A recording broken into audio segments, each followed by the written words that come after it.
Bonjour à tous, très content d'être aujourd'hui devant vous. Il y a pas mal de participants que je connais ou que j'ai connus dans une vie antérieure. Maintenant, je suis cofondateur d'une boîte qui s'appelle Aigo. On est une boîte de conseil qui est spécialisée en organisation people. Donc, c'est tout ce qui va toucher à la culture, à l'orga, au process.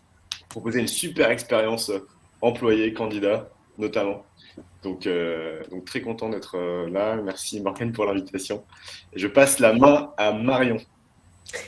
Merci Ulysse. Bonjour à tous et à toutes. Il y a vachement de monde. On voit le nombre de participants qui augmente de seconde en seconde. Ça fout la pression. Bonjour à tous. Moi, je suis du coup Marion Cozard. Je suis la directrice générale de l'école de recrutement. Pour ceux qui ne nous connaissent pas, on est, comme son nom l'indique, une école, donc un organisme de formation exclusivement dédié au recrutement. Donc, on accompagne soit les recruteurs en poste, soit des étudiants qui souhaitent devenir recruteurs à travers un parcours de formation en ligne qui est certifiant. Voilà, et je suis très contente d'être avec vous aujourd'hui pour parler de l'expérience candidat. À qui tu passes la main, Marion? Je passe la balle à Clément. Yay! Merci Marion. Moi, je m'appelle Clément Leminck. Je bosse au LabRH. Le LabRH, c'est une asso à but non lucratif dont l'enjeu, c'est de fédérer les acteurs de l'InnoRH. Et entre autres, on regroupe plus de 300 startups dans les RH, dont Aigo, qui organise le webinaire aujourd'hui. Et moi, au sein du LabRH, je m'occupe de tout ce périmètre de startups. Voilà, on a aussi, bien évidemment, des entreprises, des écoles, des universités avec lesquelles on travaille. Mais moi, je vais être côté startup et hyper content d'être là aujourd'hui avec cette sélection, ce panel de talents pour parler d'un sujet hyper important et passionnant. Donc voilà, hâte de discuter avec vous tous. Et je passe la parole à Freddy. Et du coup, moi, c'est Freddy Salaberry, je suis CEO et cofondateur d'Atypical. Alors, on est une jeune entreprise, on est une plateforme de recrutement anonyme. Donc, du coup, on met en relation des candidats et des entreprises de manière complètement anonyme pour apporter de la mixité et de la diversité dans les entreprises dans le milieu du numérique. Trop bien. Et du coup, je redonne la main à Morgane. Super, merci. Moi, du coup, Morgane, rapidement, consultante chez Aigo avec Ulysse. Et aujourd'hui, j'ai l'honneur de réunir ces 4 intervenants pour parler d'un sujet qui nous passionne tous, qui est l'expérience candidat. Et déjà, avant de commencer dans le vif du sujet, j'ai envie de vous rappeler quelques petites règles. Si c'est la première fois que vous participez à un webinaire Aigo, voilà, c'est le moment des petites règles. Dans le chat, là, je vois qu'il y a tout le monde qui envoie du love, des coucous et tout. Donc, n'hésitez surtout pas, pendant toute la durée du webinaire, à nous partager vos remarques, vos idées, vos témoignages aussi. Voilà, partagez un max dans le chat. À côté, vous avez un onglet questions super important aussi, parce qu'on va faire 45 minutes de conseils, de témoignages et 15 minutes à la fin de questions-réponses. Donc, n'hésitez surtout pas à rentrer vos questions dans cet onglet questions et pas forcément dans le chat. Comme ça, vous pouvez voter aussi pour les questions qui vous semblent les plus pertinentes. Et à la fin, on répondra en priorité aux questions qui ont récolté le plus de votes. Le troisième onglet, vous l'avez déjà un petit peu vu, c'est l'onglet sondage. On vous en proposera d'autres durant le webinaire. Donc, quand je vous le dirai, n'hésitez pas à vous connecter là-dessus. Hop. Donc, maintenant, on va pouvoir rentrer dans le vif du sujet. Et pour bien poser le cadre de l'expérience candidat, moi, j'ai déjà envie de poser une question simple qui est qu'est-ce que c'est l'expérience candidat, quelle est la définition et comment aussi l'expérience candidat peut impacter la marque employeur. Et j'ai envie de m'adresser à Clément puis à Marion pour cette question. Super, merci Morgane. Du coup, quand on se pose la question de l'expérience candidat, moi je suis mec un peu relou qui aime bien revenir sur les définitions académiques, mais l'expérience candidat, quand on regarde un peu la définition académique, c'est vraiment tout ce qui va être émotion, perception, opinion d'un candidat en ce qui concerne l'ensemble du process de recrutement d'une entreprise. Et quand on parle de marque employeur, c'est un peu plus large parce que ça inclut aussi l'opinion des employés et pas seulement des candidats sur la marque, l'image de l'entreprise. Et puis ça va encore plus loin parce que ça inclut aussi tous les efforts de l'entreprise en termes de com, en termes de marketing pour justement valoriser cette image de l'entreprise. Donc on a l'expérience candidat qui est une part importante de la marque employeur, mais la marque employeur qui est encore plus large puisque ça englobe aussi les employés et les actions de l'entreprise.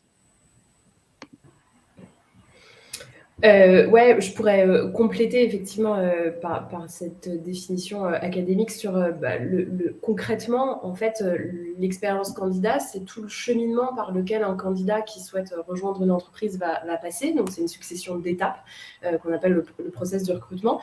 Ça va être, par exemple, lire et postuler à l'annonce, passer ensuite sur le dépôt de candidature, les étapes de préqualification, puis d'évaluation, que ce soit les entretiens, les cas, les échantillons de travail, jusqu'à l'intégration du candidat dans l'entreprise ou jusqu'à la réception du retour négatif, puisque on sait bien que du coup, quand on recrute une personne et il y a plusieurs personnes derrière qui ont un refus.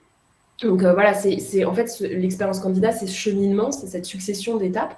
Et pourquoi c'est important d'être focalisé là-dessus et de fournir une bonne expérience à nos candidats, c'est super important parce que en fait, ça va déterminer la motivation du candidat à rester dans ce process et à passer toutes ces étapes jusqu'au bout. Il faut qu'elle soit la plus agréable possible pour les candidats. Et puis, évidemment, on fait vite le parallèle avec la marque employeur, puisqu'en fait, on va avoir une association d'images entre, quand on est candidat, on va évidemment associer, comme le disait Clément, toutes les émotions, tout ce qu'on va vivre dans cette expérience, on va forcément l'associer à la marque de l'entreprise pour laquelle on postule. Et du coup, il est important que ce soit fidèle et cohérent avec ce qu'on veut en donner. Mais au-delà de la marque même commerciale, on peut parler de la marque employeur et peut-être que ça pourrait faire l'objet d'un autre webinaire, mais je pense que c'est aussi important que ce soit très fidèle à l'expérience collaborateur derrière. Il ne faut pas qu'il y ait d'effet déceptif avec une expérience candidat qui soit ultra soignée et qu'ensuite tu arrives dans l'entreprise et patatras, il n'y a plus les promesses. Voilà, donc l'avantage, c'est que chaque expérience, chaque action qui va être portée à chaque étape de cette expérience candidat va apporter une vraie différence et peut être très différenciant et fidéliser énormément les candidats dès le process. Super, merci à tous les deux, c'est forcément beaucoup plus clair maintenant que vous nous avez exprimé tous ces éléments autour de votre perception et aussi votre définition de l'expérience candidat. C'est quand même un sujet qui reste assez vaste et peut-être même subjectif. N'hésitez pas dans le chat à nous partager ce que c'est pour vous l'expérience candidat, vraiment les mots-clés et forts autour de l'expérience candidat selon vous. Et justement, Marion, tu commençais aussi à aborder quelque chose qui est super important, c'est de parler des enjeux. En fait, si on s'intéresse à l'expérience candidat aujourd'hui, c'est pas pour rien, il y a vraiment un enjeu qui est double d'ailleurs.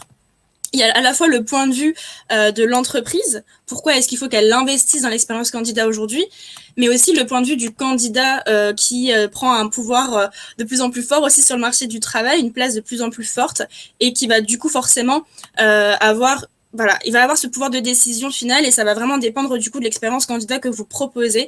Et justement, pour traiter ce sujet de l'enjeu, j'ai vraiment envie de poser la question à Freddy et Ulysse justement pour leur point de vue complémentaire sur ces sujets. Du coup, Freddy, toi déjà, d'un point de vue candidat, c'est quoi les enjeux de l'expérience candidat pour toi ? Alors c'est un réel enjeu dans les recrutements à venir. Nous, on le voit au quotidien parce qu'on travaille beaucoup la marque candidat de notre côté et on passe énormément de temps avec les candidats. Et en fait, de ce qu'on a pu en ressentir et les retours qu'on en a, en fait, c'est qu'ils en ont marre d'être vraiment une base de données. Je crois que c'est l'école du recrutement qui le dit très bien, candidat n'est pas un métier. C'est quelque chose que j'avais checké et qu'on dit aussi au quotidien, on le voit vraiment au quotidien, c'est qu'il passe énormément de temps à postuler, à vraiment checker les informations sur les entreprises. Et en fait, ils se rendent compte qu'ils n'ont plus envie d'être vraiment une base de données.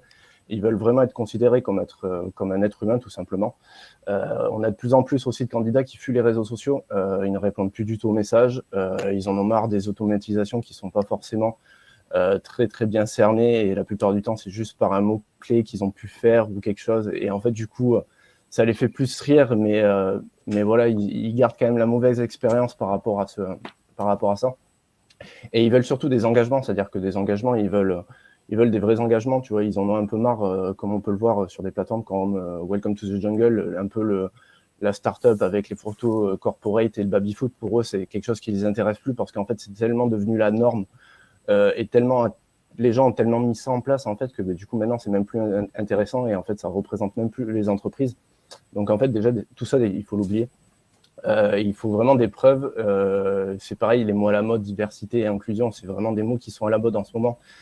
Sauf qu'après ils se rendent compte qu'il faut qu'ils arrivent en entreprise, c'est quelque chose qui est pas du tout prouvé au quotidien. Donc en fait ils en ont marre du côté vraiment market qui est très bien travaillé et en fait une fois arrivé de se retrouver dans un truc qui était clairement pas vendu comme ça. Donc en fait ils veulent vraiment du réel, de l'authenticité. Ils hésitent surtout plus à en parler autour d'eux. Nous on voit, on a une grosse communauté de développeurs et ils hésitent pas à citer des noms d'entreprises avec qui ça s'est mal passé. Ça en parle autour dans des communautés, il y a plein de communautés qui pullulent de partout. On n'a qu'à voir de toute façon la pression sociale sur un mouvement comme Balance la Startup qui a bien remis un peu les choses au clair. Et voilà, ils ont bien compris qu'ils avaient un pouvoir de décision sur une pression sociale, sur un post LinkedIn. Tu peux flinguer l'image d'une boîte. Donc en fait, c'est très important de faire moins, de faire mieux, mais de respecter sur tout ce qu'on fait. Et voilà, c'est ce qui permettra de réinstaurer un dialogue. Et surtout, ce qu'il faut faire, je pense, c'est l'expérience candidat. Il faut qu'elle soit ultra personnalisée. Il y a un besoin d'appartenance, il y a un besoin de prendre le temps avec la personne.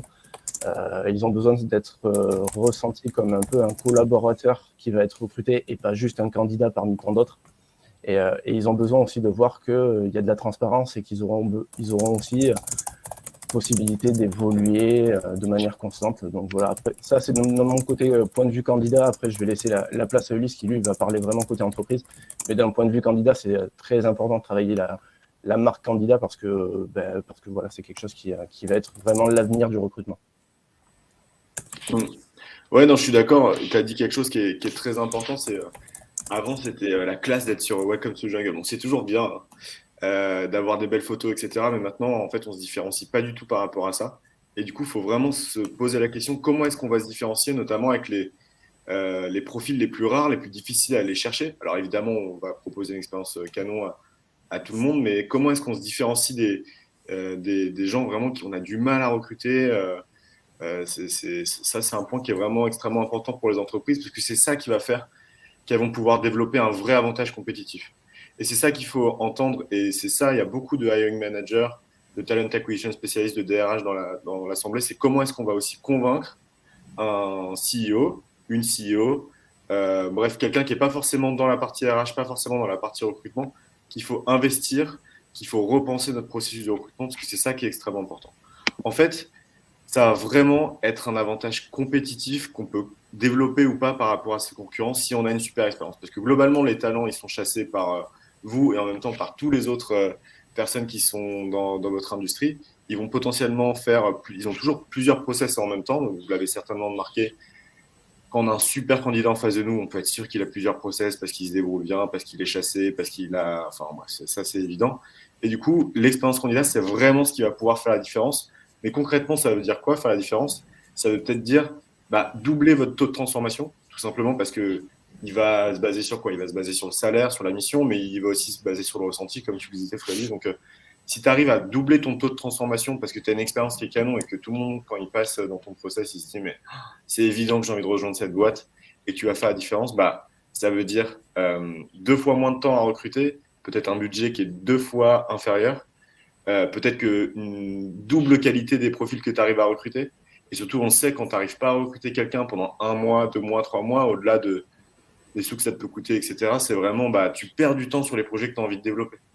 Donc, pour aussi convaincre, à la base, je n'avais pas eu tout ce réflexe-là, mais maintenant, je l'ai beaucoup parce qu'on travaille justement avec ces comités de direction, ces CEO, etc., pour mettre en place des expériences intéressantes pour les candidats et les employés. Il faut leur parler aussi avec ce qui est important pour eux, ce qui leur met la pression, etc. C'est des questions de budget, c'est des questions de qualité de personnes qui rentrent dedans. Donc, c'est vraiment, dans votre entreprise, donc c'est vraiment important de faire quelque chose qui peut vous démarquer par rapport à la concurrence et de ne pas juste le voir comme quelque chose, on a un process qui marche. Non, on a un process qui peut faire la différence, qui fait qu'on a un avantage compétitif sur notre marché et qui fait que ça va être beaucoup plus simple de recruter, ça va être beaucoup plus sympa en plus de recruter. Donc, il y a vraiment un vrai enjeu côté entreprise, mais qui est sous-évalué selon moi. Tout le monde sait que c'est important, mais on n'investit pas forcément assez là-dessus. Et justement, là, c'est clair. Je pense qu'on est tous convaincus au travers de vos discours, Freddy et Ulysse, que il y a une vraie nécessité en fait de se pencher et d'investir sur l'expérience candidat. C'est une nécessité aujourd'hui, mais concrètement, et je pense que toute notre audience est là pour ça aujourd'hui. Comment on fait, comment on crée cette expérience candidat déjà une expérience candidat qui soit satisfaisante et qualitative, et après en plus comment elle va pouvoir être canon. Donc déjà dans un premier temps. J'ai envie de vous poser la question à vous dans l'audience, dans l'onglet sondage, encore une fois. Comment vous définissez-vous l'expérience candidat de votre entreprise? C'est super important. Quelle est votre perception? On a vu dans le chat que voilà, c'est beaucoup des questions de perception, d'émotion. Donc ça reste assez subjectif aussi. Vous, c'est quoi votre impression sur votre expérience candidat aujourd'hui? Et là, justement, on va pouvoir vous donner des conseils et des clés concrètes pour au moins définir ces pratiques de base, ces must-have, ces choses qui sont presque obligatoires et que vous devez absolument avoir et adopter pour créer une expérience candidat de qualité. Marion, c'est quoi le premier tips que tu peux partager sur ce sujet? Effectivement, je pense que quand on recrute, je le disais tout à l'heure, on va dire oui, a priori, sur un process un peu classique, on va dire oui à une personne et non à beaucoup d'autres. Donc, à mon avis, le premier point pour que l'expérience candidat soit la plus agréable et la plus pertinente pour tout le monde, c'est de répondre à tout le monde, à toutes les personnes qui ont fait l'effort de manifester leur intérêt pour un poste donné. Ça peut paraître hyper basique et ça semble être un gros b.a.-ba. Malheureusement, je pense qu'on n'a pas besoin d'aller très loin pour savoir que beaucoup de candidats se plaignent du manque de réponses et de retour des recruteurs. Alors, on l'entend très souvent sur les réponses à annonces, mais malheureusement, ça existe aussi pour des candidats qui ont passé des étapes d'entretien et qui sont même allés loin. C'est quelque chose d'assez basique, mais je pense que sans ça, on ne peut même pas parler d'expérience candidat si on n'est même pas en capacité de répondre à tous nos candidats. Et d'ailleurs, il y a des gens qui le font très très bien, qui s'appellent Yago, je pense que tout le monde les connaît, et ils ont cette vraie différence de pouvoir répondre à tous les candidats. Donc je pense que déjà, on peut commencer par ça. Ensuite, le deuxième point qui, moi, me semble essentiel, c'est la transparence. On en parlait tout à l'heure de faire moins, faire mieux, mais surtout faire vrai, être sincère dans le process. Et du coup, le annoncer dès le démarrage du process toutes les étapes qui vont suivre pour que le candidat puisse se projeter sur ce qui l'attend. Je trouve que c'est assez naturel et basique. Et en fait, il y a tellement peu de monde qui le fait que déjà, rien que faire ça vous permettra d'avoir une expérience un peu différenciante. En fait, la projection va permettre au candidat d'être en confiance et la confiance va lui permettre d'être engagé. C'est très bête, mais c'est aussi l'objectif final, c'est d'avoir des candidats engagés dans ce process. Je peux vous présenter, si vous voulez, nous, comment on fonctionne à l'école du recrutement, parce que certes, on forme les recruteurs, mais on est aussi une entreprise qui recrute. Donc, le moment où on recrute, c'est toujours le moment où on se dit, mince, est-ce qu'on va être le cordonnier mal chaussé ou pas? On essaye de faire de notre mieux. En l'occurrence, à l'école de recrutement, quand on recrute et qu'on passe une annonce, on va annoncer dès la diffusion, dans le corps de l'annonce, on va présenter les différentes étapes de présélection pour que les candidats puissent se projeter. En l'occurrence, nous, on a 5 grandes étapes. On va avoir d'abord la préqualification, où on va tout simplement se mettre d'accord sur les premiers points les points un peu logistiques de base. Ensuite, on aura un premier entretien qu'on appelle découverte chez nous, qui là va servir mutuellement à découvrir, à ce que l'école de recrutement puisse se présenter et que le candidat ou la candidate en face puisse se présenter aussi. C'est vraiment de la première phase de séduction, c'est le date. C'est vraiment le moment où on se dit est-ce qu'on a envie d'avancer ou pas. Et ensuite, on rentre dans l'étape d'évaluation avec un premier entretien fonctionnel où là, on va évaluer tout simplement la concordance fonctionnelle du profil par rapport à ce que recherche l'école du recrutement. Si cette étape est validée, on refait une étape d'évaluation, cette fois-ci culturelle, puisqu'on a, toutes les entreprises ont une culture et un mode de fonctionnement propre. À l'école du recrutement aussi, donc on doit évaluer la correspondance des personnes en face de nous avec notre mode de fonctionnement et vice-versa. C'est aussi l'occasion pour les candidats de nous évaluer. Et enfin, si toutes ces étapes ont été validées, on a un point plus logistique qui peut être un call où on se dit, OK, tu commences quand, à combien, on répond à potentiellement les questions d'ordre contractuel ou administratif sur des mutuelles, des congés, etc. Pour nous, le point essentiel, c'est que ça soit assez rapide. On a 5 étapes avec, à chaque fois, on se dit que dans les 48 heures maximum après chaque étape, on doit avoir fait un retour au candidat. La totalité du process peut se tenir en 15 jours. Donc ça, c'est des choses qu'on annonce très rapidement aux candidats pour qu'ils puissent se projeter. Et à chaque étape, on fait un peu, tu sais, comme chez, je sais pas, quand tu commandes ton VTC, où tu vois la voiture qui avance et qui arrive vers toi, bah là, en fait, on lui rappelle à chaque étape, bah voilà, tu es à cette étape-là, il restera ensuite le fonctionnel, le culturel et un dernier point logistique pour qu'il se souvienne où il en est et qu'on puisse répondre à ces questions. Ok, super, merci pour ce premier conseil et toutes ces informations autour de ce que tu fais aussi chez l'école du recrutement. N'hésitez pas, si vous avez des questions pour Marion, à les poser dans l'onglet questions et elle pourra revenir dessus tout à l'heure pour rentrer encore plus dans le détail. Et je laisse la main à Clément qui a, je pense, des petits compléments aussi à apporter à ce que Marion nous partageait. Yes, carrément. Marion, elle a déjà parlé un petit peu d'un sujet que je voulais évoquer, mais moi j'aime bien poser une question. C'est Mathieu dans le chat un peu plus tôt, il avait comparé le candidat à un client, et je pense que c'est un parallèle hyper intéressant. L'expérience candidat, en fait, c'est une notion, un concept qui s'est énormément inspiré de l'expérience client dans le marketing en amont. Et j'aime bien prendre des boîtes qu'on utilise tous en tant que client, que sont par exemple Uber, Deliveroo, Amazon, et poser une question très simple, c'est qu'est-ce qu'elles ont en commun sur leur expérience client. Alors là, vous êtes hyper actifs dans le chat, donc n'hésitez pas à réagir. Ce qu'elles ont en commun, en fait, c'est assez simple, mais c'est entre autres d'avoir cette idée de process transparent, et c'est ce que disait Marion, où je vois où est mon VTC à chaque étape. S'il est bloqué dans un bouchon ou autre, bah, je le comprends parce que je vois qu'il ne bouge plus sur l'appli. S'il se trompe de rue, je le vois et j'ai l'info. Et puis surtout, quand il arrive devant moi, c'est pas, je ne sais pas si vous vous souvenez à l'époque, quand on prenait un taxi, mais du coup, à chaque taxi qui passait, on se disait « Ah, ça doit être mon taxi. Ah non. Ah, ça doit être mon taxi. Ah non. » Là, avec l'appli, on sait vraiment où est le taxi, quand est-ce qu'il arrive, quand il arrive, on connaît la plaque d'immatriculation et on peut le retrouver.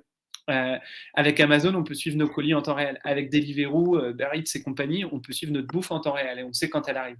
Avant, on appelait la pizzeria, ils nous disaient vous allez être livré dans 15-20 minutes. Si on n'avait pas de réponse après 30 minutes, tout ce qu'on pouvait faire, c'est rappeler la pizzeria et on avait toujours le même retour de la pizzeria qui disait ah bah le livreur est parti. Et voilà, et ça s'arrête là, et on ne sait pas ce qui se passe après, et on ne pouvait que attendre. Pourquoi je vous parle de tout ça? Parce que dans le monde du recrutement, et si on revient sur les candidats, il y a ce même besoin d'offrir de la transparence sur chaque étape du process, sur le temps moyen entre chaque étape du process aussi, de dire écoute, super, tu viens de déposer ta candidature, en moyenne, nos recruteurs, ils mettent 3 jours avant de pouvoir étudier ta candidature, on revient vers toi. Et puis le jour où la candidature, elle est étudiée par un recruteur, et bim, j'ai une notif qui me dit hey, coucou Clément, pour info, un de nos recruteurs a étudié ta candidature, on revient vers toi dans les 2 jours qui suivent, quoi. Soit pour fixer un rendez-vous, soit pour te faire un retour négatif si ça ne correspond pas, en essayant de te partager des axes d'amélioration. Et ça, c'est pour chaque étape. Donc, je sais d'ores et déjà que j'aurai, par exemple, 2 entretiens et un cas pratique, un entretien RH, un entretien manager, et que le temps moyen pour tout ça, c'est 2 semaines avec le temps entre chaque étape. Et offrir cette visibilité, cette transparence dans le process de candidature, c'est hyper important. Et il y a pas mal de startups qui se mettent à proposer des choses là-dessus. On a parlé d'Iago sur les réponses aux candidats, sur la transparence des process. Je pense à Wikip, par exemple, ou je pense encore à plein d'ATS qui se mettent à s'équiper de ces briques-là. Et là, on peut citer la moitié du marché en termes d'ATS qui se mettent à proposer ces fonctionnalités pour offrir de la visibilité aux candidats. Mais je peux qu'encourager les différents recruteurs et les RH d'une manière plus générale à offrir cette transparence et à activer ces modules quand ils sont disponibles dans votre ATS. Trop bien, super intéressant. Il y a beaucoup de mouvements dans le chat. Il y a plein de témoignages et de good tips qui sont aussi partagés. Donc, n'hésitez pas, en plus d'écouter nos super intervenants, de lire ce que les autres partagent aussi, parce que forcément, c'est toujours très inspirant de voir ce qui se fait chez les autres, ce qui fonctionne et ce qui peut-être fonctionne moins. En tout cas, là, on a vraiment plein de tips aussi dans le chat. Donc, n'hésitez pas à checker là. Et Freddy, tu as aussi des choses à nous partager sur ce sujet et pour justement créer une expérience candidat qualitative, pardon. Quelle est toi ta reco? Alors, nous, en fait, alors du coup, on est une plateforme de recrutement anonyme, donc du coup, il fallait qu'on mette en avant l'aspect humain et l'aspect du candidat pour que ça donne envie de contacter cette personne. Donc pour le coup, on a Sandra, qui est ma femme et cofondatrice, qui a créé notre propre process, du coup, pour Atypical. Donc en fait, du coup, nous, on est complètement sorti du CV parce qu'on a bien vu qu'il y avait clairement un boycott et les gens en avaient marre d'envoyer. Moi, j'ai des personnes qui envoyaient des centaines de CV sans réponse. Et en fait, on a vu que voilà, c'était un modèle qui passait plus et qui a de plus en plus de mal. Donc, du coup, c'est pour ça qu'on a créé vraiment notre process. Alors, c'est un process qui est relativement long. C'est quelque chose qu'on peut nous reprocher, mais c'est volontaire. C'est que du coup, malgré qu'on soit dans des métiers sous tension, en fait, on a pris le temps de déceler le potentiel et de sortir les gens de leur zone de confort. Donc du coup, en fait, voilà, c'est un process pour vraiment mettre en valeur. Donc du coup, ça, c'est la dernière étape qu'on demande sur notre process. Et c'est la plus difficile. Alors, on va leur demander voilà, tout ce qui est soft skills, hard skills, les informations personnelles, la boîte idéale dans laquelle ils voudraient travailler, s'ils sont plutôt petites, grandes, moyennes entreprises, qui puissent parler aussi d'une réalisation dont ils sont fiers, que ce soit d'un point de vue professionnel. Mais ça, c'est la partie, voilà, c'est la dernière partie, c'est la mind map. En fait, la mind map, c'est vachement utilisé dans le milieu d'éducation. Pour acquérir des nouvelles connaissances. Nous, on le retranscrit dans le recrutement, c'est-à-dire qu'en gros, c'est une mind map qui va faire de l'introspection pour une personne. Ça, c'est une mind map d'une personne chez nous. En fait, chez nous, tout le monde s'appelle Michel, vu qu'on est une plateforme, on ne voulait pas rentrer dans du matricule et complètement personnaliser tout ça. Donc, chez nous, tout le monde s'appelle Michel, et ça, c'est un Michel qui a été recruté, je dirais même une Michel qui est développeuse maintenant dans une entreprise. Et en fait, du coup, on a pris sa mind map à elle. Alors, ce qu'on demande, en fait, on laisse un modèle assez libre pour que ça soit personnalisé parce qu'on ne voulait pas rentrer ou dans quelque chose où on aiguillait trop et en fait, à la fin, ça faisait juste des copier-coller de candidat à candidat. Donc, c'est un modèle qui est plutôt libre où ils peuvent s'éclater autant sur les couleurs que sur ce qu'ils veulent mettre à l'intérieur. Donc, après, l'avantage qu'on a, c'est qu'on a autant de mind maps qu'on a actuellement de candidats. On n'arrive vraiment pas à avoir deux mind maps qui sont identiques et c'est vraiment quelque chose où ils nous ressortent à la fin en disant j'ai eu du mal à la faire, mais franchement, ça m'a fait du bien. Ça m'a fait du bien parce que ça m'a permis même de reprendre conscience de qui j'étais, de ce que je voulais. Et ça, du coup, pour ça, ils nous remercient parce que du coup, ils sont contents et ça leur remet un peu de baume au cœur. Donc voilà, là, on peut voir sur cette mind map, en fait, elle a décidé voilà, son Michel version antérieure parce qu'on parle énormément de qualité transverse parce qu'on est sur beaucoup de métiers de profils reconvertis et on trouve que voilà, ils ont clairement du mal à retranscrire. Voilà, on parle de personnes quand même qui ont bossé pendant 10 ou 20 ans dans un autre métier pour la plupart, et en fait, ils arrivent dans un nouveau métier où on leur dit qu'ils sont complètement juniors et qu'ils sont incapables de faire, mais voilà, ils viennent pas d'arriver sur le marché du travail. Et du coup, en fait, ils arrivent avec voilà, un bagage professionnel et on leur demande juste de retranscrire ce bagage professionnel dans des qualités qui peuvent servir dans leur métier actuel. Donc voilà, là, cette personne a décidé d'en parler. Donc c'est une personne, moi je le sais, qui a travaillé dans l'immobilier, qui a eu des problèmes de santé aussi, donc voilà, qui a su se renouveler par rapport à tout ça. Elle parle de ses connaissances vraiment purement techniques, de ses passions à côté. Elle parle aussi de son futur, de ses qualités, de ce qu'elle voudrait faire dans un court et moyen long terme. Donc voilà, ça c'est vraiment un process où on est plutôt content par rapport à ça parce que du coup ça apporte vraiment une expérience qui est vraiment personnalisée. Et en fait, nous, après, l'avantage qu'on a, c'est qu'on appelle tous les candidats qu'on valide.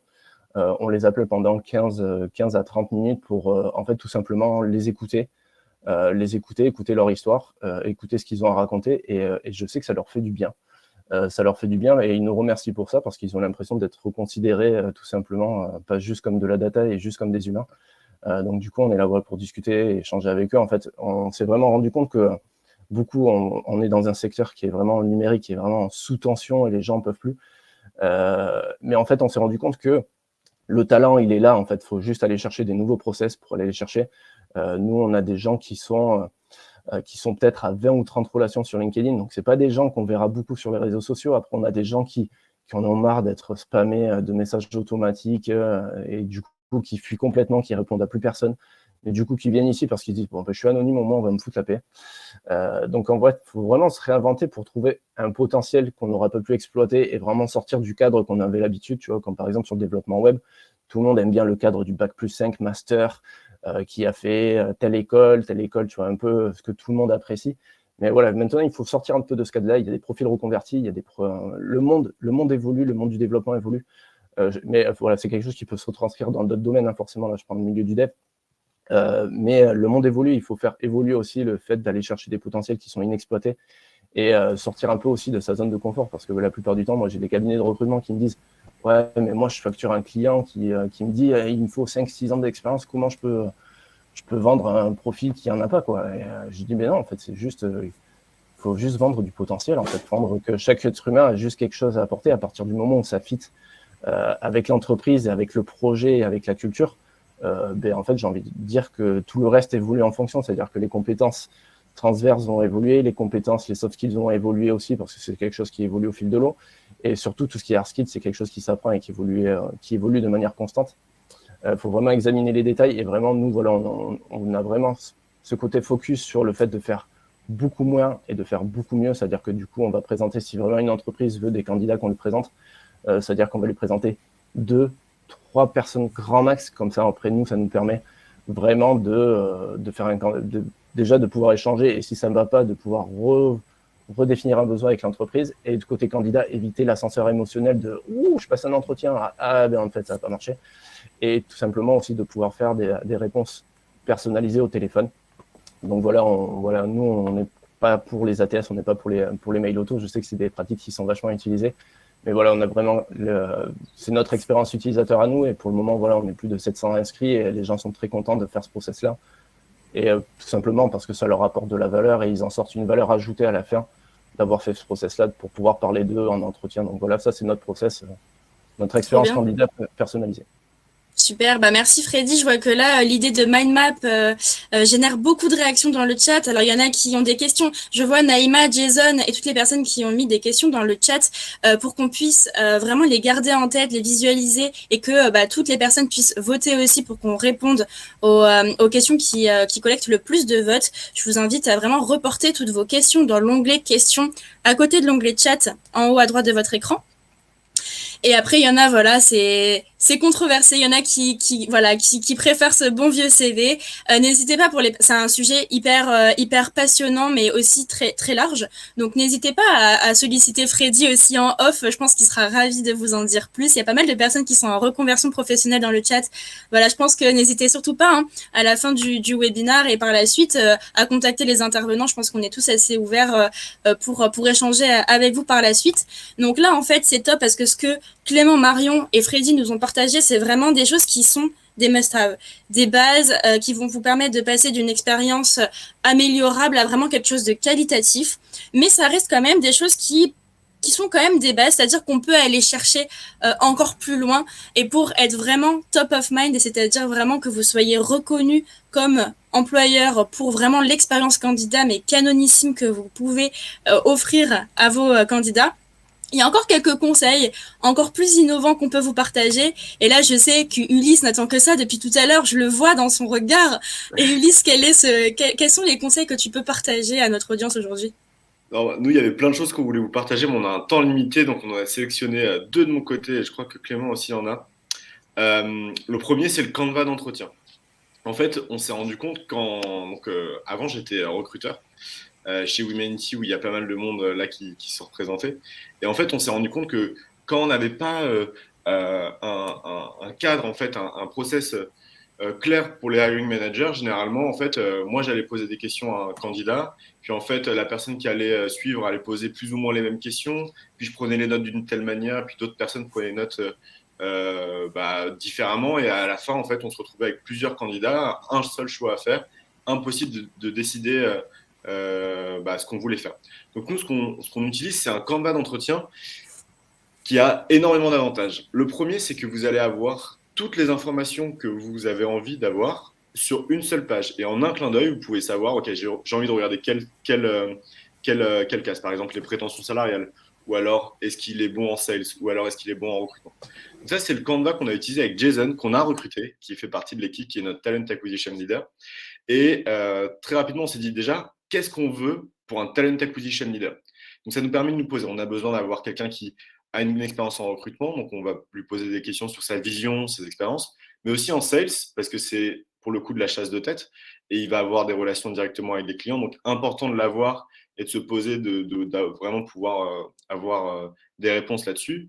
Project management, on a plein de choses qui sont en train d'être créées chez Aigo, donc est-ce qu'il a mené des projets en interne dans ses anciennes boîtes, qu'est-ce qui l'intéresse là-dedans, etc.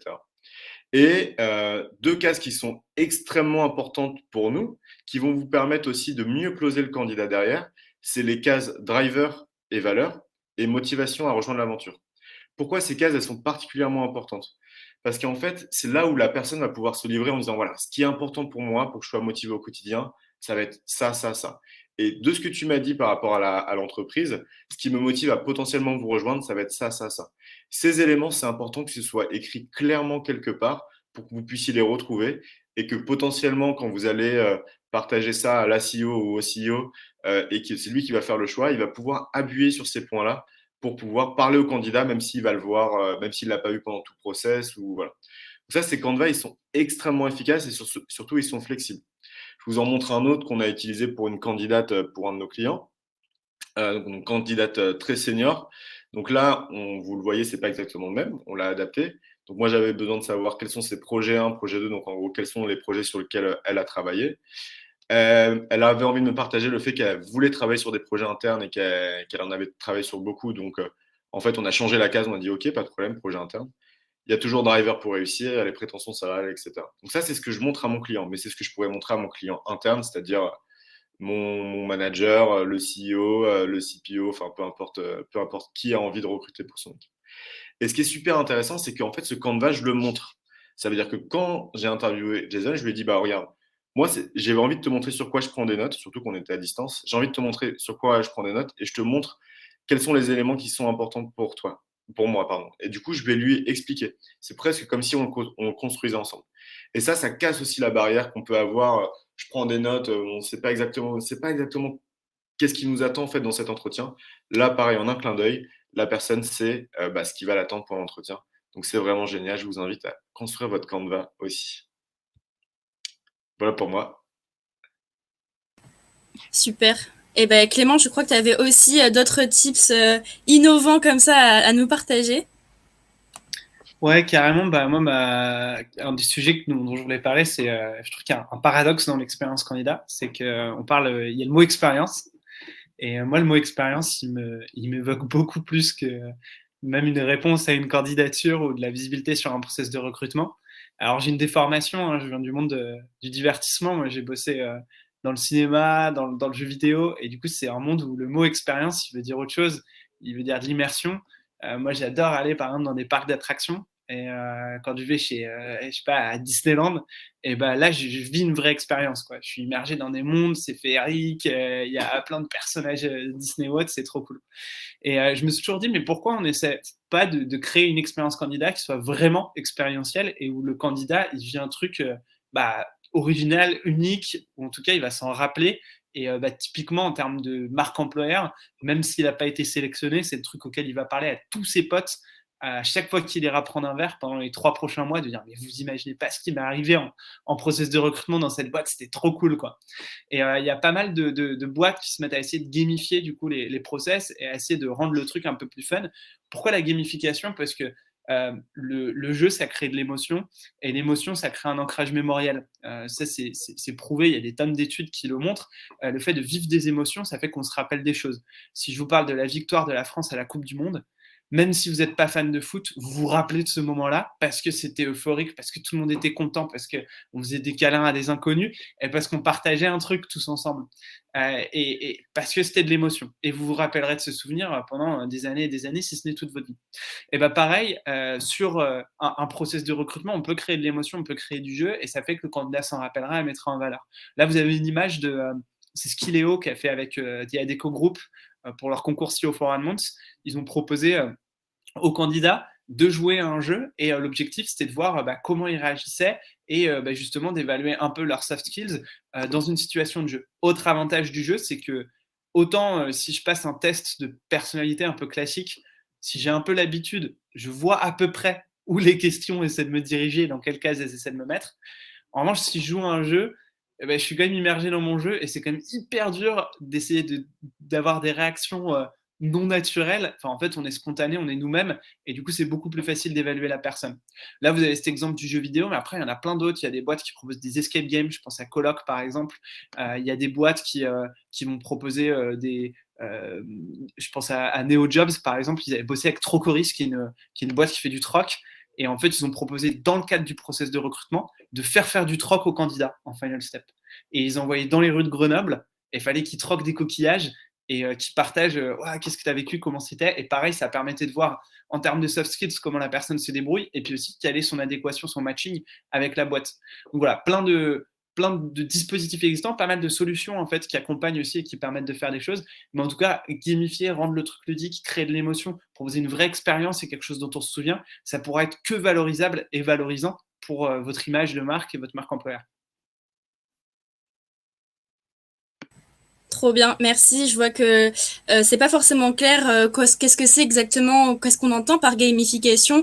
Voilà, Clément se pose la question dans le chat. N'hésitez pas, on pourra revenir sur le sujet dans un peu moins de 10 minutes. Donc justement pour qu'on puisse avancer et répondre à toutes vos questions, parce qu'il y en a quand même pas mal. Allez, 3 minutes chrono. Ulysse, est-ce que tu peux nous partager la suite de ce que tu as envie de nous dire? Yes, carrément. Pareil, en fait, on s'est rendu compte que généralement les entreprises, une fois elles ont passé l'entretien avec plusieurs personnes, elles ont ciblé un élu ou une élue, ils se sont dit c'est vrai, il faut vraiment qu'on bosse avec cette personne, etc. Comme je vous l'ai dit au début, généralement cette personne-là, elle a plein de process en cours, que généralement les meilleurs, ils ont aussi beaucoup de process en parallèle. Et du coup, comment est-ce qu'on fait la différence? Donc il y a toute l'expérience globale, mais il y a le closing. C'est comme quand on est avec un client, avec un prospect, il y a une question de closing. Et en fait, j'ai vu la manière dont pas mal de nos clients faisaient proposer le closing, et c'était souvent un mail en disant voilà, tu peux être engagé à temps, donne-nous une réponse. Donc vraiment pas hyper sexy. Parfois une petite proposition où ça va être très voilà, tu vas avoir tant de mutuelles, tant de trucs, etc. Enfin, pas des choses qui vont faire vraiment la différence. Et du coup, nous, on a mis en place des propals qui étaient beaucoup plus innovantes et qui allaient marquer, qui allaient finir sur ce wow effect et continuer à partager votre culture. Je peux vous montrer quelques planches de cette propale. Et en fait, d'ailleurs, cette propale, elle est faite comme un atelier. Ça veut dire que là, c'est un des exemples de Google Slide. Donc, c'est un screenshot du Google Slide qu'on a fait avec je sais plus qui. Ça devait être avec Jason aussi. Et du coup, on lui a demandé, OK, par rapport à tous les process que tu as eus, c'est ton dernier entretien, qu'est-ce qui te motiverait à nous rejoindre et quels pourraient être aussi les obstacles à nous rejoindre. Donc, nous, on était une petite boîte, donc je ne sais pas encore de quoi l'avenir sera fait, là, une question de stabilité donc, dans les obstacles. Donc, ça, c'est quelque chose à prendre en compte. S'il y a un obstacle et que j'ai envie de travailler avec Jason, il faut que je le traite derrière. Ensuite, on continue à partager nos éléments culturels. Donc là, j'ai partagé juste une des planches. Notre vision, c'est ça, celle que vous voyez en face. C'est important de continuer à partager, OK, c'est quoi notre culture, c'est quoi nos valeurs, d'être connecté avec qui on est. Donc, comme c'est ce que tu disais, Freddy, au début. Et ensuite, de faire un petit effet waouh. Donc, j'ai pris sa photo WhatsApp. Je pense qu'il s'y attendait pas. Et en gros, on a designé un peu sa carte de visite qu'il pourrait avoir chez nous. Alors, on n'a pas de carte de visite, mais c'est vraiment pour faire, voilà, pour lui dire, voilà, nous, on se projette bien en tant que talent acquisition spécialiste chez nous. Donc, on continue à essayer de faire un petit effet waouh. Et pareil, qu'est-ce qu'on a apprécié chez toi? On a apprécié son engouement pour le recrutement tech. On a apprécié sa fibre commerciale et sa posture adaptée avec des clients. On a apprécié sa volonté de rejoindre une équipe et un projet. Donc ça pareil, ça fait partie de l'expérience. Et à la fin, on lui a présenté tout ce qu'on peut faire chez Aigo, indépendamment de la partie recrutement. Donc il y a de la recherche et développement, branding et marketing, partenariat et sales, facilitation et production sur la partie conseil, etc. Et il a pu se placer, OK, ça m'intéresse, ça m'intéresse moins, etc. Et clairement, à la fin, par rapport à une propale un peu classique, on a pu faire la différence. Il a pu se projeter dans notre univers. C'était pas long à faire une fois qu'on a fait le template une fois. C'est extrêmement rapide à dupliquer. Donc, c'est ce qui peut faire aussi la différence. il y a plein d'autres choses à dire là-dessus. Oh, pardon, excusez-moi. Trop bien. Ah, t'as spoilé Clément du coup. Désolé. Trop bien, merci. La Propel fait aussi, crée aussi de l'engouement. C'est vrai que c'est quelque chose qui sort du classique. On est là vraiment pour vous partager des tips qui vont vous propulser jusqu'à ce statut de top of mind où en fait vous allez clairement vous démarquer de votre concurrence. On ne pensera qu'à vous parce que l'expérience et tous les process que vous proposez vont vraiment se démarquer. Et justement, le dernier conseil de Clément, bah voilà, spoiler alerte, ce concerne les réseaux sociaux. Clément, qu'est-ce que tu peux nous en dire? Yes, avant d'enchaîner, je voulais dire bravo Ulysse, parce qu'il y a Marie-Charlotte dans le chat qui dit clairement waouh votre propal, donc je dis objectif rempli. Bon, vous avez dit comment créer l'expérience waouh, bon vous avez un exemple d'expérience waouh. Et alors toujours dans des effets waouh, c'est tout bête et c'est pas nouveau, mais utiliser les réseaux sociaux pour communiquer et répondre un peu au code, on va dire de 2021, 2022, etc. Mais en tout cas de ces années, c'est un bon moyen de favoriser la marque employeur également et puis l'expérience candidat. Là, vous avez l'exemple de la RATP. Pourtant, ça date déjà d'il y a quelques années, mais qui avait fait un concours où ils proposaient à n'importe qui de mettre leurs photos sur toute une campagne d'affichage. Et c'était une campagne qui s'appelait on vous voit bien, pardon, et on vous voit bien, du coup, là, œuvrer chaque nuit pour nos 10 millions de voyageurs. On vous voit bien connecter plus de 3 milliards de voyageurs. Et à chaque fois, c'était lié à des métiers qui n'étaient pas forcément connus de la RATP et sur lesquels ils luttaient à recruter. Et donc, il y a ce concours où tout le monde pouvait se photoshopper, en gros, sur des ouvriers de la RATP. Et après, il y avait des gagnants qui étaient sur toute une campagne publiée dans les réseaux sociaux, sur les médias, sur Internet, ainsi de suite. C'est un exemple. Celui-là, il demande du budget. Bon, sauf quand on s'appelle la RATP et que la pub, c'est chez soi-même et que du coup, c'est facile. Mais globalement, quand même, ça demande du budget. Et souvent, ce qu'on va me reprocher, c'est qu'on va me dire Clément, trop cool ton truc, mais moi, j'ai pas d'argent et j'ai pas de budget pour ça. Comment je peux faire? Il y a plein d'exemples qui ne demandent pas de budget non plus. J'ai en tête Michel Augustin, vous aviez peut-être vu il y a quelques années, ils avaient fait une vidéo qui avait trop buzzé, où il y a la DRH qui était allée dans le métro parisien dire aux gens salut, est-ce que quelqu'un connaît quelqu'un qui pourrait être intéressé par un poste de vendeur en magasin, ainsi de suite, et en fait elle énonçait à la criée dans le métro les jobs qu'ils avaient, et elle avait les offres d'emploi et elle les passait comme ça dans le métro et elle répondait aux gens, elle disait ah ouais, vous cherchez un job de commercial, mais parfait, mais on a des jobs de commerciaux, attendez je reviens nana. Et ça avait trop bien marché et c'était vraiment aller au contact des gens, filmer ça et partager ça sur les réseaux sociaux. Il y a pas mal d'autres exemples. Il y a Havas qui avait la boîte de com qui avait hijacké Airbnb, et ils avaient mis une annonce dans Airbnb en mode super locaux, trop bien pour étudiants en stage, et ils avaient mis un prix ridicule, genre 1 euro la nuit. Du coup, ça tombait dans tous les résultats de recherche. Et en fait, l'annonce après, c'était une offre de stage. Et il disait, voilà, et du coup, si tu viens en stage chez nous, tu auras les locaux. Et ça avait trop bien marché, et puis c'était amusé à montrer les locaux de manière marrante. Ils avaient dit tous les codes, ils avaient mis un chihuahua sur toutes leurs photos. C'est tout bête, mais ça fait rire les gens et ça fait buzzer. Moi, quand j'étais chez Ubisoft, j'avais fait un photomontage de moi sur une jaquette de jeu 3DS Totally Spies, où j'avais mis Totally Spies, ma coordo RH, et j'avais photoshopé mon équipe, et j'avais mis une des têtes d'une des Totally Spies avec un point d'interrogation en disant hey, viens nous rejoindre dans l'équipe des Totally Spies, on va tout déchirer, ça avait trop bien marché. Donc en fait, on peut utiliser les codes des réseaux sociaux sans avoir de budget, c'est pas très difficile. Si vous me suivez sur les réseaux, vous verrez que mes compétences en photomontage sont risibles, mais c'est justement ça qui marche en fait. Plus c'est grossier, plus c'est drôle, et on s'en amuse, et ça fait marcher, et puis ça montre aussi l'image de la boîte. Alors, je reviens sur ce qui a été dit au tout début, il faut bien évidemment que la com ait son adéquation avec la boîte. Je vois pas la Sogé faire une campagne où il se Photoshop sur une Totally Spies en combinaison en latex moulant, quoi. Je ne vois pas trop. Mais en revanche, si ça correspond à votre boîte, Havas qui fait ça, ils sont dans la com et ça match. La SNCF, ça match parce qu'ils essaient de valoriser des métiers techniques. Et vous pouvez trouver des manières d'utiliser les codes des réseaux sociaux et de matcher. Et typiquement, il y a beaucoup de boîtes aussi maintenant qui utilisent des réseaux comme TikTok. Et la SNCF, pareil, ils ont fait une super campagne. Et là, je n'ai pas les images, mais il y a plein de trucs intéressants à voir. Si ça vous intéresse, contactez-moi, j'ai 1 milliard d'exemples là-dessus. Faut être malin et créatif, en fait, c'est ça. Exactement, et pas avoir peur d'utiliser l'autodérision, d'utiliser ces codes-là, en fait, de l'humour. Moins vous êtes dans le sérieux, mieux ça marche sur les réseaux. Faut être malin et créatif, et c'est bien d'avoir un marketeur dans l'équipe RH aussi. Ça, c'est un autre sujet que j'essaie de prôner. les compétences en fait du RH de demain, c'est clair que c'est plus que de la RH en fait. Trop bien. Bon, du coup, on est à 10 minutes de la fin, donc je pense que c'est le moment de répondre à vos questions. C'est maintenant ou jamais. Ce qu'on va faire, c'est qu'on va répondre aux questions qui reçoivent le plus de votes. Donc, rendez-vous tous dans l'onglet questions et c'est le moment de poser vos dernières questions. Votez pour celles qui, pour vous, doivent vraiment trouver une réponse aujourd'hui. Et la première question qui est celle de Pauline, qui a reçu 10 votes. Quelle méthode utilisez-vous pour garder contact avec un candidat qui rejoint finalement une autre société ou n'est pas à l'écoute dans l'immédiat? Qui veut se lancer? L'école du recrutement? Marion? Vas-y. Pardon. En fait, c'est les réseaux peuvent nous aider pour ça, évidemment. En fait, il existe potentiellement plusieurs techniques pour conserver ton vivier. C'est d'avoir, alors nous à l'école du recrutement, on n'utilise pas d'ATS, mais je sais que des ATS peuvent faire ce travail de conserver en fait le contact en apportant du contenu à tes candidats sur les actualités de ta boîte, tout simplement prendre des nouvelles.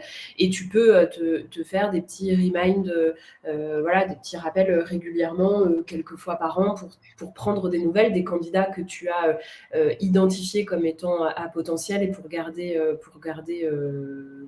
contact avec lui, en envoyant des nouvelles sur des canaux un peu traditionnels. On a beaucoup parlé d'innovation et de trucs pour aller presque sur Mars en expérience candidat, c'est génial, mais effectivement, parfois, des petits trucs juste basiques, d'envoyer un WhatsApp ou un mail ou un message sur LinkedIn fait aussi très, très bien le job. Si tu veux, je peux compléter un petit peu, Morgane. Donc, il y a effectivement des ATS qui font ça. On a parlé, vous allez croire qu'on est sponsorisé par eux, mais on a parlé d'Iago un peu plus tôt, et ils font aussi du nurturing de vivier candidat pour les boîtes. Et plus généralement, dans les best practices, moi je pense de nouveau à CEO for Environment, là, du groupe ADECO. Leur objectif, c'est d'avoir un concours, du coup, où ils identifient des talents. Et après, ces talents, en fait, même s'ils ne viennent pas directement chez ADECO, ils essaient de les rappeler chaque année. Et donc, c'est comme l'a dit Marion, en fait, c'est juste une fois par an, essayer de faire une prise de contact et dire hey, comment ça se passe. Un truc qu'il ne faut pas oublier, c'est que quand on rejoint une nouvelle boîte et que ça ne se passe pas très bien, souvent on se dit ah, faut pas que je parte direct parce que ça va être mal vu. Et on n'ose pas soi-même se remettre sur le marché avant qu'il soit écoulé au moins un an et demi, 2 ans. Et en fait, si vous avez le réflexe d'aller repoker la personne au bout de 6 mois et dire hey, salut, ça se passe bien dans ta nouvelle boîte. Si elle vous dit oui, ah bah trop bien, bah écoute, on se reparle plus tard quand tu es à la recherche d'un nouvel enjeu. Mais si ça se passe mal, elle sera super contente que vous fassiez le pas vers elle. Et en fait, ça est un moyen de récupérer des candidats qui sont absents du marché de l'emploi. Et du coup, vous serez le seul employeur à chercher ce candidat et qui est juste pas très content dans la boîte qui l'a rejoint et qui du coup est peut-être toujours intéressé par votre poste. Et ça s'automatise aussi potentiellement. Si on veut entrer dans l'outillage, ces réponses et ces contacts, ça peut s'automatiser. Super, merci pour vos réponses et vos compléments. On a une autre question de Thibaut. Tout à fait OK pour aller vers plus de qualité et d'accompagnement personnalisé pour les candidats, mais comment concilier cela avec la pression pour atteindre des métriques qui insistent essentiellement sur des aspects de volume? Je veux bien répondre, parce que je connais un petit peu aussi Thibaut, on a travaillé ensemble. C'est une excellente question, je vois exactement dans des métiers du conseil, de l'IT, etc., où il peut y avoir beaucoup de pression parce qu'il y a beaucoup de concurrence et peut-être qu'il y a une croissance qui est aussi importante, la question se pose. En fait, moi j'ai envie de dire, tu déclines opérationnellement, donc ça veut dire que tu choisis est-ce qu'on fait du volume, est-ce qu'on fait de la qualité, à partir d'une vision plus stratégique. C'est-à-dire, déjà, il faut vraiment se poser la question, est-ce qu'on a envie d'avoir des personnes, est-ce qu'on a envie de faire du volume, est-ce qu'on a envie de recruter beaucoup de personnes, ou alors est-ce qu'on a envie de recruter des stars? Donc, il n'y a pas de bonne ou mauvaise réponse, mais c'est déjà une question à se poser, c'est une question à poser aussi aux personnes qui gèrent cette stratégie-là. Et après, il y a quand même pas mal de choses qui font que tu peux concilier les deux. Mais ça veut dire que tu ne peux pas les faire avec les mêmes recettes que tout le monde. Si tu essayes de faire de la qualité et du volume en utilisant les mêmes recettes que tout le monde, c'est compliqué.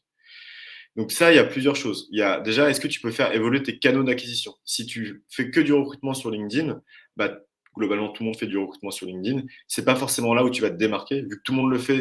Si personne ne recrutait sur LinkedIn et que tu étais le seul à le faire, bah, du coup, tu te démarques et tu peux faire un effet wow. Si tout le monde le fait, du coup, il faut voir quels sont les canaux, les autres canaux que vous utilisez.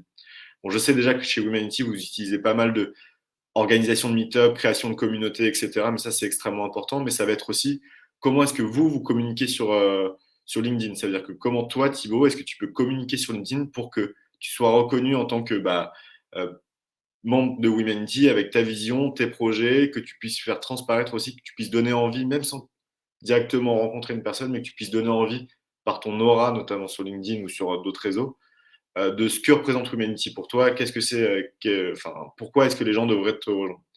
Et après, il y a aussi, tu peux jouer sur le taux de conversion, donc ça veut dire que tu as un pipe, par exemple, de, je dis n'importe quoi, 10 candidats sur le mois, par exemple.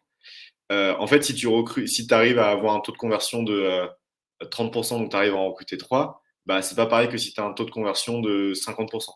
Et du coup, le taux de conversion, tu vas le faire comment? Comment tu vas t'enlever de la pression à essayer de contacter plein de personnes, mais tu vas plutôt te faire de la qualité et prendre le temps avec chacune des personnes? Il faut que tu mesures ce taux de conversion. Et du coup, les propales innovantes, les ateliers que tu vas faire avec tes candidats, toi, en tant que recruteur, tu as connaissance du métier, pourquoi tu recrutes. Donc, ça veut dire, il me semble que tu recrutes pas mal d'agilistes de mémoire ou de dev. Et du coup, de prendre vraiment du temps mais ça veut dire de demander, pourquoi pas à tes managers, d'avoir du temps pour rencontrer des agilistes, pour rencontrer des devs, pour vraiment, quand tu vas rencontrer un candidat, que tu puisses augmenter ce taux de conversion. Donc, ça veut dire que tu ne seras pas obligé de contacter beaucoup plus de candidats. Et c'est chaque candidat, tu as plus de chances de lui donner envie de te rejoindre. Donc, c'est vraiment canaux d'acquisition, la vision stratégique à la base et augmenter ton taux de conversion avec l'expérience. Waouh! Ok, C'est pas facile de prendre du recul là-dessus, enfin, clairement, c'est pas facile. je me permets d'avancer sur une prochaine question pour qu'on essaye quand même de répondre un petit peu à un max de questions. Naïma qui nous demande, est-ce que cette expérience change en fonction du type de contrat, CDI, CDD, saisonnier, etc. Moi, je veux bien prendre cette question, je la trouve hyper intéressante. Je pense que c'est un truc dont on parle pas assez sur LinkedIn. Typiquement, on parle beaucoup à des populations cadres et on a tendance à oublier d'autres métiers, d'autres fonctions, d'autres types de contrats. Et paradoxalement, du coup, je pense que cette expérience, elle est encore plus valorisable et valorisée dans des mondes qui en ont beaucoup moins l'habitude.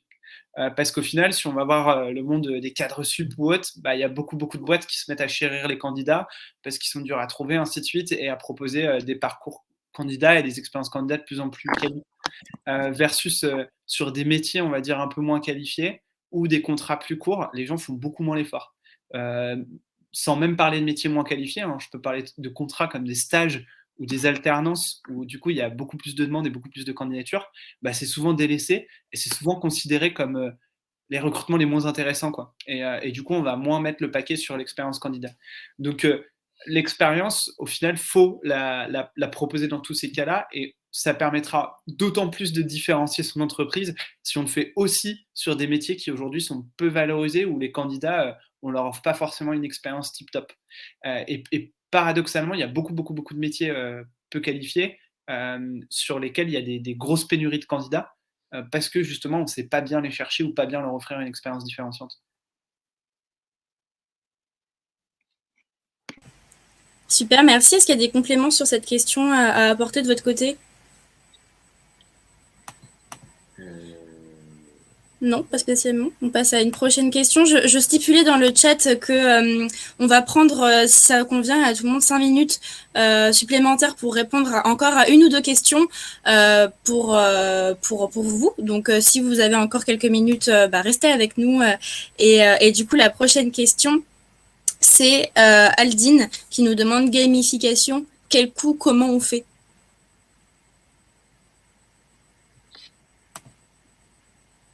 Je vais encore répondre.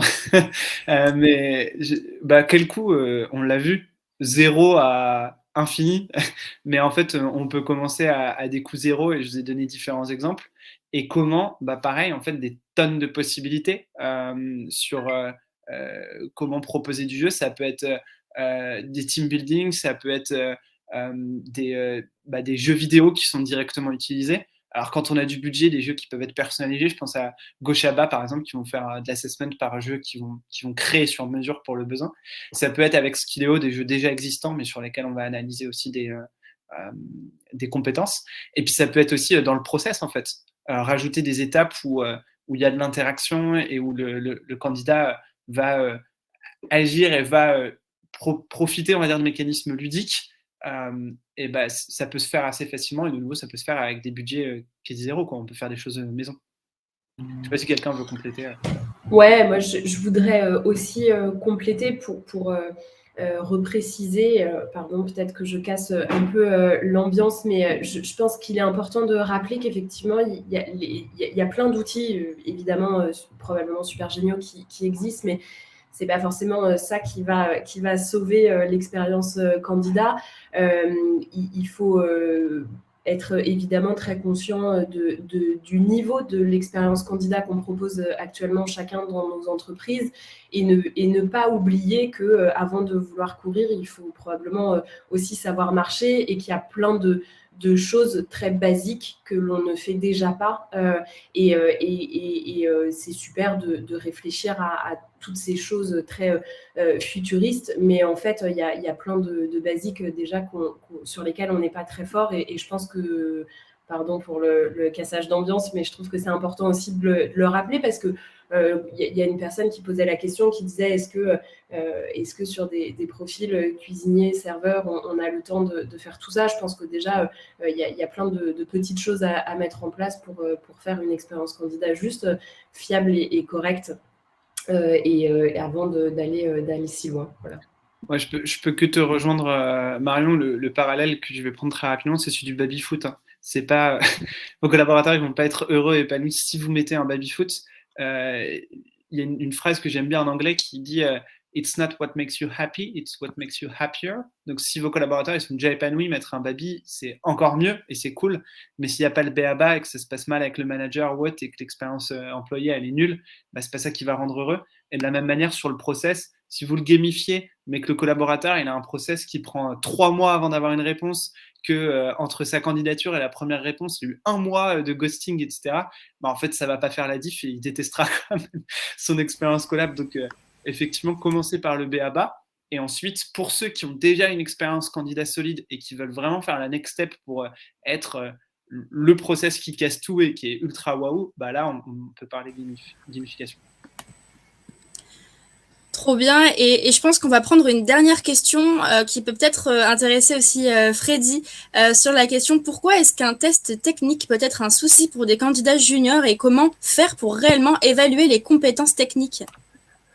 Alors, tout simplement, nous, on a décidé de ne pas en faire. En fait, je ne vais pas expliquer, mais je suis ancien dev.